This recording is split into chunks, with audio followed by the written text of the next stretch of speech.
So that happened 11th of November. I have not healed from what happened to me. Remember I said something like that have never happened. That was the first to really lose someone that is that close to me. Not that I've not heard that somebody died before, but I mean somebody that close. It's different. So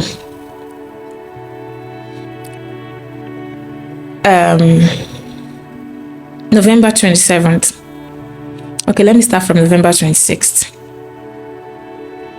It was around 10 p.m. I was on my bed. Remember I said when I had my heartbreak, it was Viola that I called, ranting, telling him everything on my mind. So the guy I had the heartbreak with, his name was Adewale Olani Efsiba.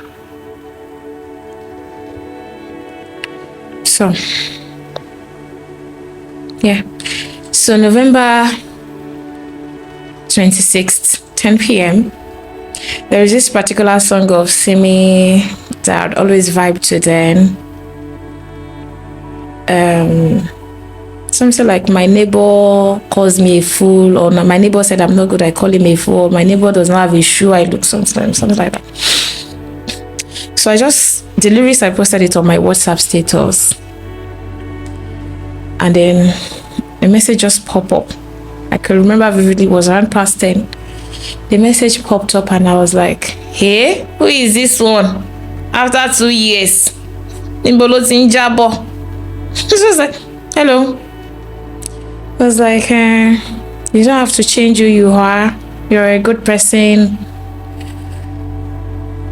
I said, I never said I'm a bad person. He was like, okay.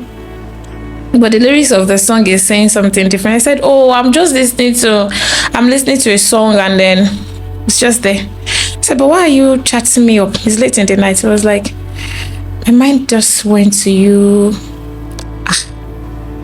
Okay, me, I can be very sarcastic. I said, and jokingly, he just said, it's been 2 years. I said, yes. Can we get back together there? And so I just said, I'm different from who you used to know. It's been 2 years, so why would you want to come back to me? And then I'm not interested. And then I need to say this, he was the first to call me when Biola died, because he knew that we were very close. So I felt, because he spoke with me some days ago, and then so I think he was using that medium to like, okay, get back to me. So jokingly, I just told him, no vex, it can't work. Mabino, I'm not the person I used to be, and I'm really right now, I don't think I want to do something like that with you. And I don't even think I know you, at least with the way we ended things then. So I don't want to. So I was like, okay. So we're just chatting. So he was just telling me stories about some people he met, and then how life has been in the past 2 years, how he wished he had known some things better. Yeah, I was just there, just listening to me. Like, you talk with him, you won't talk, I beg, I won't go sleep. We talked until past 11. And then he told me that I was at his brother's place. I was like, okay, all the best for you. My greetings to your brother. It was like his family, they are all asking of me. I said, just my regards to them, and nothing more. So it was just like, okay, and we can also last. Don't type last. And then he wasn't chatting again, so I just said, oh, maybe it is son-in-law. Then I went to bed. November 27th, 11 days after. I was preparing for work. I was on the news, so I was preparing for work. I went into the kitchen to pack my food, and then the call just came in. It was from a friend, and then he was like, Mimi, how far now? I said, I'm fine. Where are you? I'm at home. Where are you at home? I'm in the kitchen. Kuro kitchen. I was like, what is it now? I just went into my room. What is happening now? I'm out of the kitchen. He said, I'm even on my way to work. Just tell me what you need to tell me. Or better still, let me be going out so that we can be talking on the phone. He said, okay. Is anybody at home? I said, I'm the only one at home now. I live alone. What's happening? I said, okay. I'm sorry. Has Brayemi called you?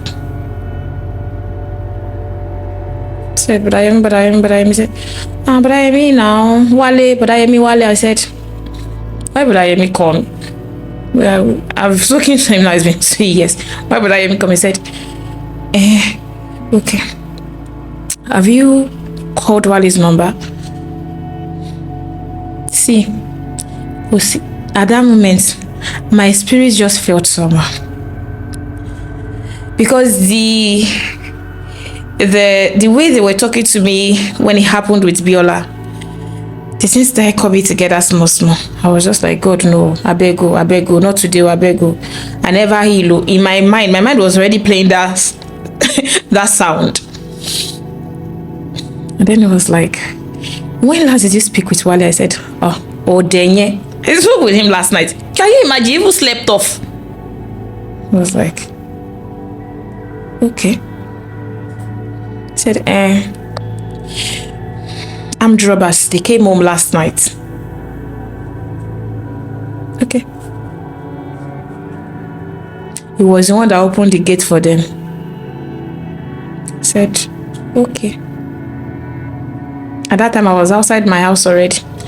I just biti modrosi no ni mukukudrosi. Okay. So it was the one that opened the gate for them. What happened? They shot him in the head. Just wow.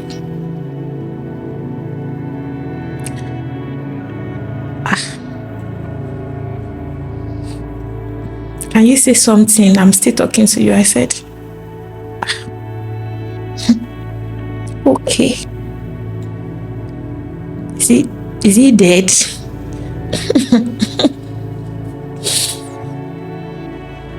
Like, is he dead? He said, he didn't even struggle for long.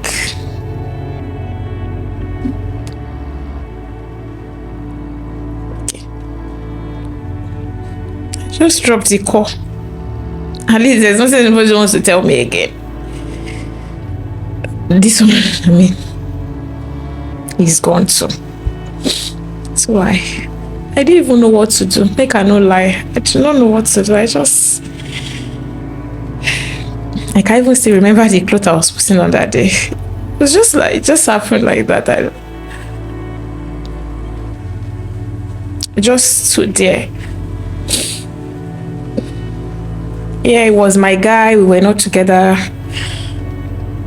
But you see our relationship, our campus relationship to manje talk of the town. He was an SUG guy. I was the best student in my department. So a lot of people knows me. When I had my first 5.200 level, it was everywhere. You know that kind of guy, the proud boyfriend. He was everywhere. I was in the hospital because of severe cramp then. He was the one that came to the hospital, was shouting, you had 5 dots. Yeah, so it was that kind of guy. The whole of SEMS building in Futa knew I had 5 dots, knew his girlfriend had 5 dots. He was so proud, walking proudly, you know. Even when I went to greet him in his department, everybody would be like, hey, maybe, on my way, you know, even more than my own school, because we call it school in Futa. Even more than my own school, I was celebrated in his own school more than my own school. He was that kind of person. The whole of SUG.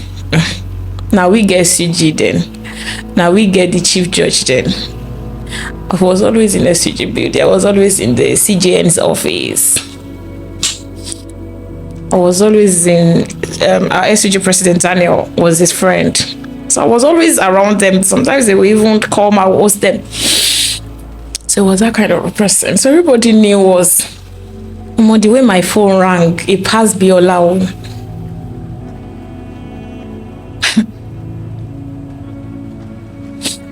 And then literally a lot of people still, a lot of people feel we are still together because we broke up after school. So people did not even know that we were not together at that time.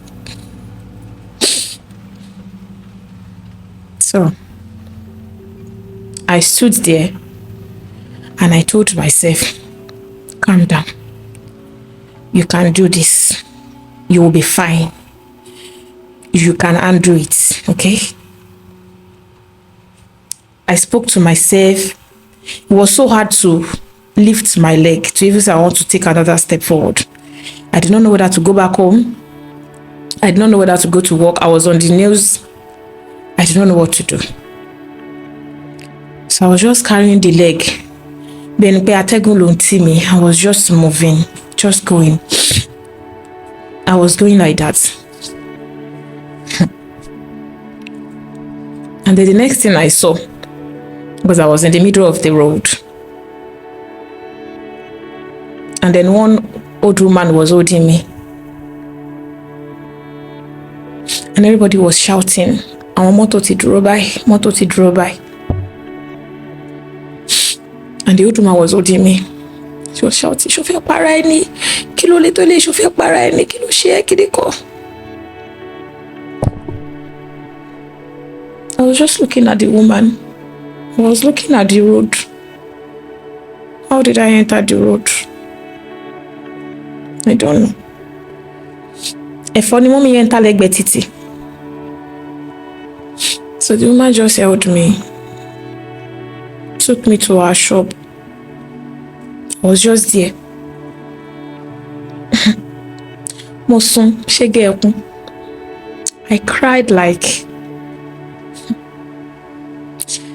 all the tears that have rose up with Biola's own that I didn't really let out because I was like, she Biola Lonnie, you know. I was trying to do strong girl. I don't even know because I did not even know I was reacting to all of these things. Then it wasn't easy. Biola's own, I was just shocked. I was trying to look at the sky, maybe we appear, but this one. What being me import it was so different. So I was just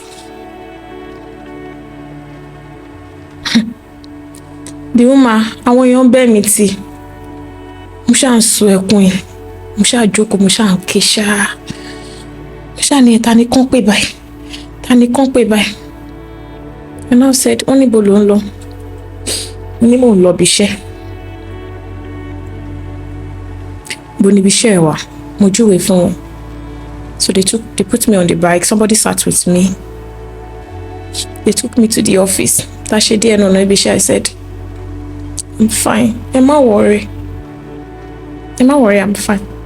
Am I worry?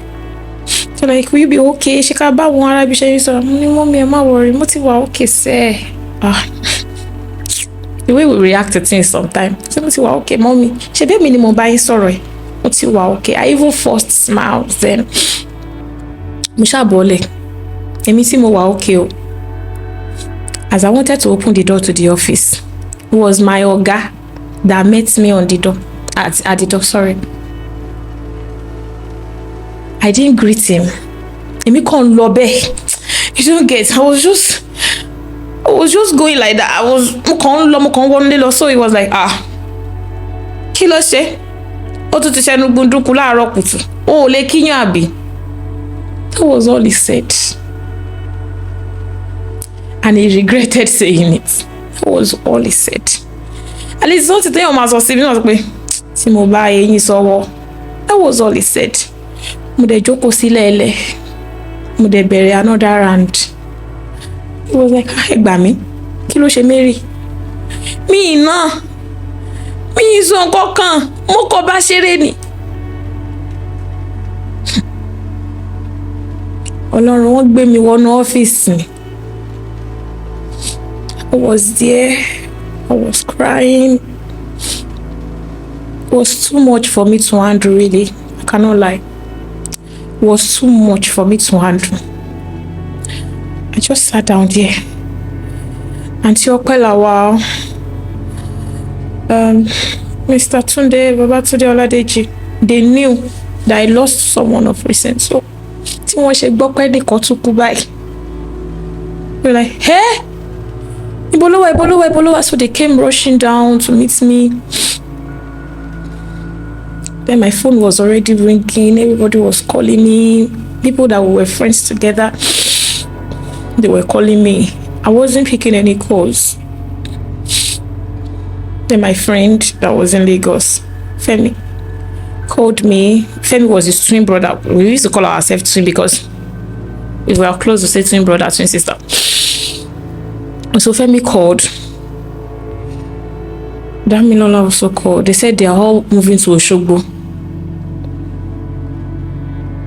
That they said it was already smelling, and the police officers carried these corpse to Foko. If wake person we don't go, and they drop his dead body in the cell. They refuse to release the corpse,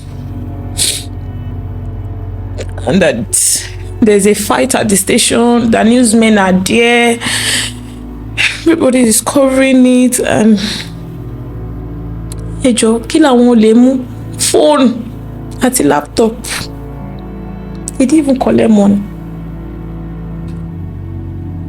They took his BlackBerry then and his brother's laptop. That was all.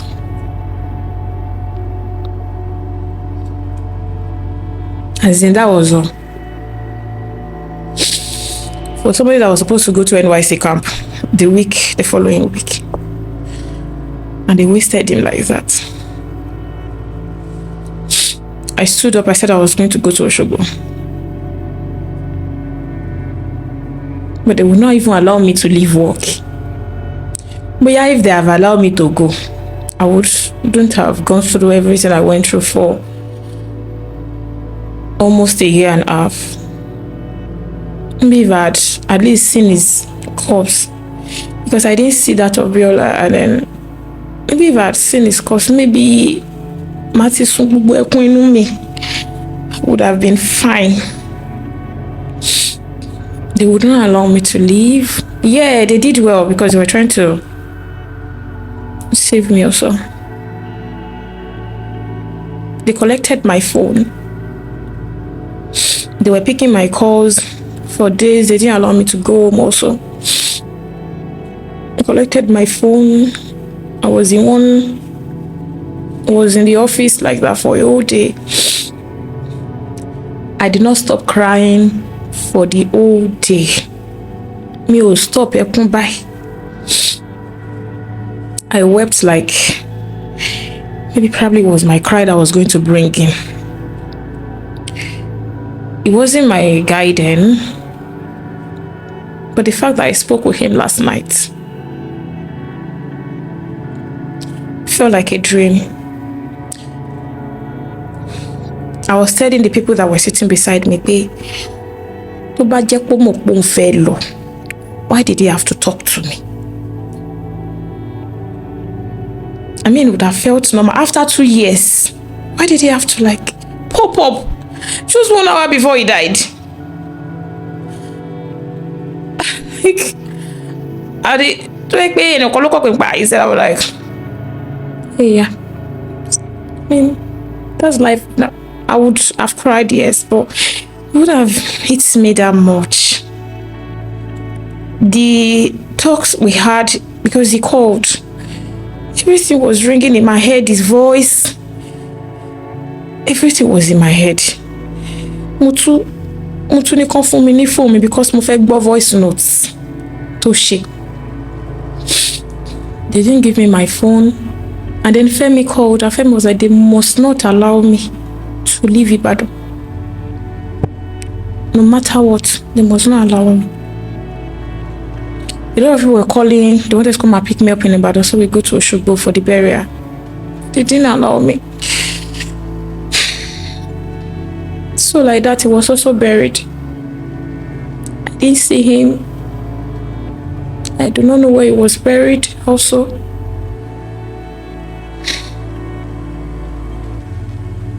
But I was not okay. It was terrible. I cannot... It was the most terrible experience I had. It was terrible. It was so terrible, I don't even know if to call it a trauma. It was so terrible that I started feeling like I killed him. Like, I started feeling like I killed him. Maybe if I had called him that night, maybe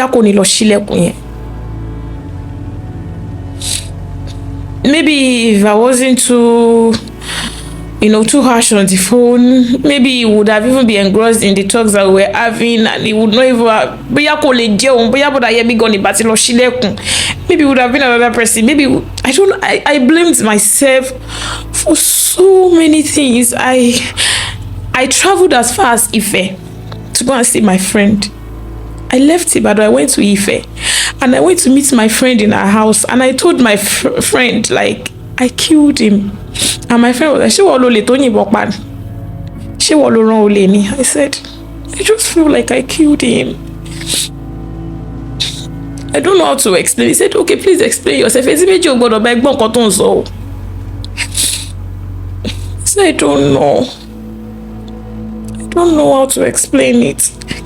But me too, so from sorry for what you did to me. I mean, me so from I forgive you for what you did to me. It was even tried to be on my good side, me till he left. It was that terrible. And then, just like that, probably because I felt I was the one that killed him, I started having these dreams. So it took the grace of God before everything stopped. I started having dreams. I would shout from my dreams. I would see him.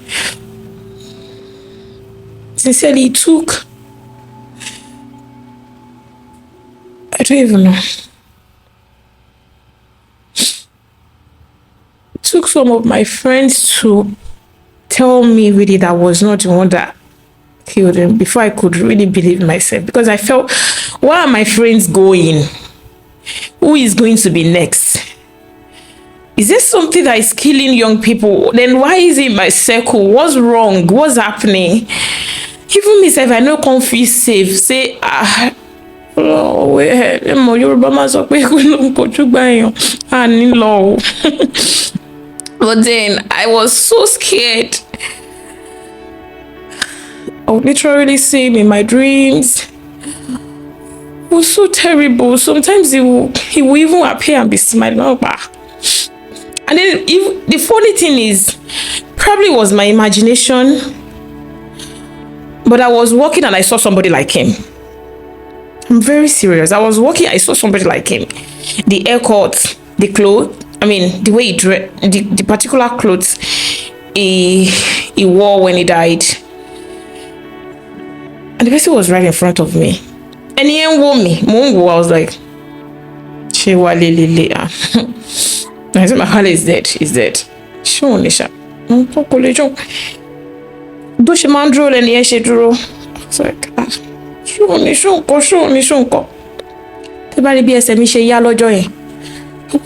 was walking very fast. tí mo ṣe kọjá ẹni yẹn báyìí, I looked back and I didn't see the person again. I said, mo kú o, ní láti pè mẹ́mi, nǹkan tí ń ṣe mí o. It happened like 3 times like that.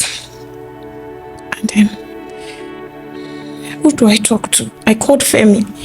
I said, Femi, I think I'm beginning to see things. The truth is, I did not know anything about what happened. I was not the armed robber, but probably because I was the one he spoke with before he died. I don't know, things are happening to me that I feel I need to talk to someone. Things are happening to me. Do you see him? Do you dream of him? He said no. I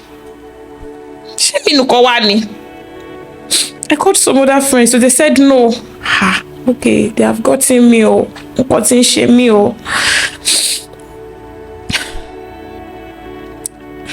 It went on like that for a year, even more than a year. I was getting scared. What is she remembrance or do? But it still felt like yesterday. I could still hear his voice. I had to I had to change my phone at some point because then I started talking to Femi. Femi would come to Ibadan, come and see me, talk me out of it. Then I started talking to some friends also, it was so hard. But then they would talk to me and then tell me that it wasn't me, and then that I should just let go. It wasn't supposed to happen, but it happened, and it was the armed robbers that caused all of those stuff and all of that. But then losing someone is not something good. The pain, this is Zen, Sha. My circle have been good, and I don't pray to lose anyone. I don't. Not even my parents. I beg Biko, because I can't imagine it in my head. So that's just it. My name is Rosemary Inioluwa Ojo. Thank you.